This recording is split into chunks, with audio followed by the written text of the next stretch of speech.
Hello everyone, welcome to Suma's vlogs. So ఇక final day of Kanyakumari అనమాట. So అక్కడ మనం ఆల్రెడీ చూసేసాము వివేకానంద స్మారక స్తూపాన్ని, తర్వాత గొప్ప వ్యక్తి అయినటువంటి తిరువల్వార్ స్టాచ్యూని కూడా. ఇక అవి రెండు ముగిచ్చేసుకొని మేమైతే స్టార్ట్ అయిపోయాము. ఇక్కడ మనం చూస్తే ఈ ప్లేస్ మమ్మల్ని అయితే చాలా ఆకర్షించింది అనమాట. ఎందుకంటే అలలు వచ్చే ఫోర్సు, అది మళ్ళీ ఒక చిన్న గుండంలాగా ఫామ్ అవ్వటము, మాటి మాటికి అదే రిపీట్ అవ్వటము, ఒక ఒక ఒక రకమైనటువంటి ఫీల్ అయితే ఉండిందనమాట ఆ ప్లేస్లో మాకు. సో అది కాసేపు ఆస్వాదించాము. బట్ చెప్పాలంటే నిన్న చెప్పినట్లుగా చాలామంది అయితే వచ్చారనమాట. మేము ఎంటర్ అయ్యేటప్పుడు చాలా తక్కువ మంది ఉండేవాళ్ళు ఎగ్జిట్ అవ్వడానికి, ఎందుకంటే అది మార్నింగ్ టైం కాబట్టి. బట్ మేము వెళ్ళేటప్పటికి దాదాపు ఒక 3 or 4 o'clock ఆ టైం అయితే అయింది.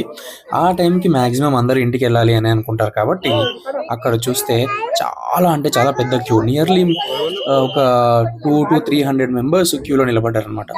వాళ్ళు యాక్చువల్లీ ఒక 100 మెంబర్స్కి అయ్యేంత మాత్రమే వాళ్ళైతే క్యూ పెట్టారు. బట్ అంతకంటే ఎక్కువ ఉండటం వల్ల మేమందరం కూడా ఎండలో వెయిట్ చేస్తూ ఉన్నాము.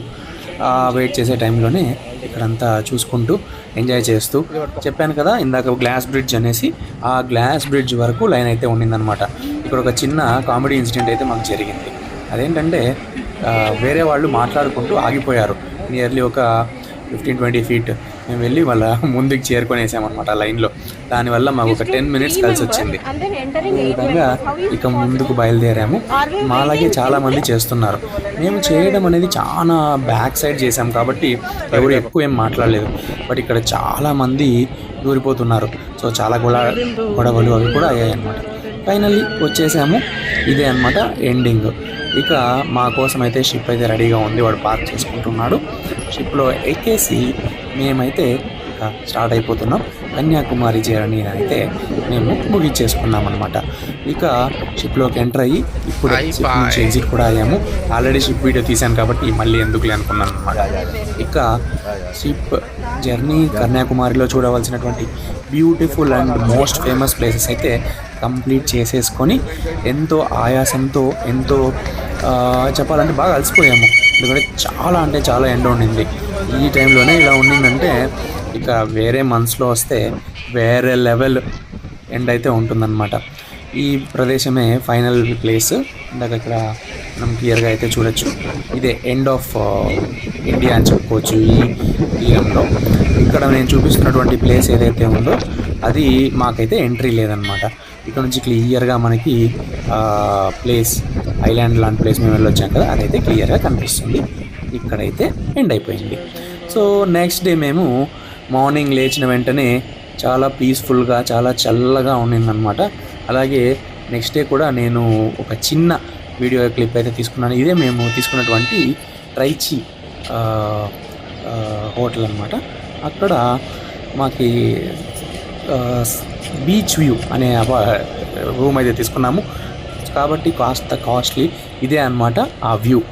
ఇక్కడ నుంచి సూర్యోదయాన్ని కూడా మనం పొద్దున్నే చూసేసుకొని ఎంత పెద్దగా ఉంటుంది అనేది కూడా ఒక చిన్న వీడియో క్లిప్ కదా నేను తీసుకొని ఇక మా వాళ్ళందరినీ రెడీ అయ్యారా లేదా అని చెక్ చేశాను అనమాట. ఇక ఏం చెప్తారో ఏం చెప్తాము అనేది చూసేయండి. Hi guys, welcome to Suma's vlogs. So ఈరోజైతే మేము కన్యాకుమారిలో లాస్ట్ డే అనమాట. మేము తీసుకుండే హోటల్ అయితే సీ ఫేసింగ్ అనేసి కొంచెం ఎక్కువగానే ఛార్జ్ చేశాడు. చూడటానికి చిన్న రూమ్గానే ఉంది కానీ సీ ఫేసింగ్ అని చెప్పి 2000 ఎక్స్ట్రా పడింది అనమాట. మేము ఎక్స్పెక్ట్ చేసింది రియాలిటీ డిఫరెంట్గా ఉండింది. బట్ సీ ఫేసింగ్ అని ఇక్కడ చూడండి, సీ చాలా దూరంలో ఉంటుంది అనమాట. ఏదైనా సీ ఫేసింగే కాబట్టి పడాల్సింది పడింది. ఇలా విండో ఇచ్చేసి బెడ్రూమ్ లో వ్యూ నుంచి సీ ఫేస్ అని చెప్పి ఇచ్చేసారనమాట. చాలా ఎక్కువ ఛార్జ్ చేశారు. యా, ఇక్కడైతే త్రిషిక కూడా మనతో పాటు వీడియోలో ఉందన్నమాట. హాయ్ త్రిషిక. అజావ్. సో వచ్చేయండి, మేము ఇంకా వెకేట్ చేసే టైం అనమాట. సో కొంచెం గలీజ్ గానే ఉంటది. కొంచెం కాదు, కొంచెం ఎక్కువగానే ఉంటుంది. మన గురించి తెలిసిందే కదా. ఇక్కడ చూసుకుంటే మంచిగా అరేంజ్ చేసినటువంటి వాడేసిన బాటిల్స్, అలాగే బాగా వాడేసినటువంటి టవల్స్ ఇలాగే ఉంటది. రూమ్ ఈజ్ ఫైన్, కొంచెం చిన్నగానే ఉంది. దీన్నేమో 2 బెడ్ అదేమో 3 బెడ్ అన్నారు. నాకైతే అలా అనిపించలేదు. ఇదంతా కూడా మాక్సిమం మనకి వచ్చినటువంటి సీ ఫేసింగ్తో వచ్చింది.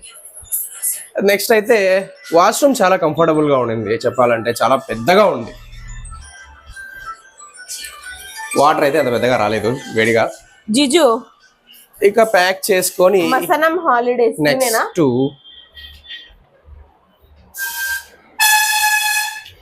ప్యాక్ చేసుకొని బయలుదేరడమే.